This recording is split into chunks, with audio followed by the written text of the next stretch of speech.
এটা আবার আমার লিপস্টিক। এটা আবার বা লিপস্টিক। আমি এটা খুলে দেখাবো গাইস। এটা বলছি তুমি চমকে যাবা। দেখছো গাইস, অনেক ফিচার গাইস।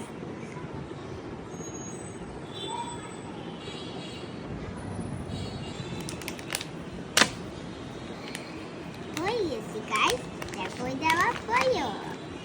এটা আমার মেকআপ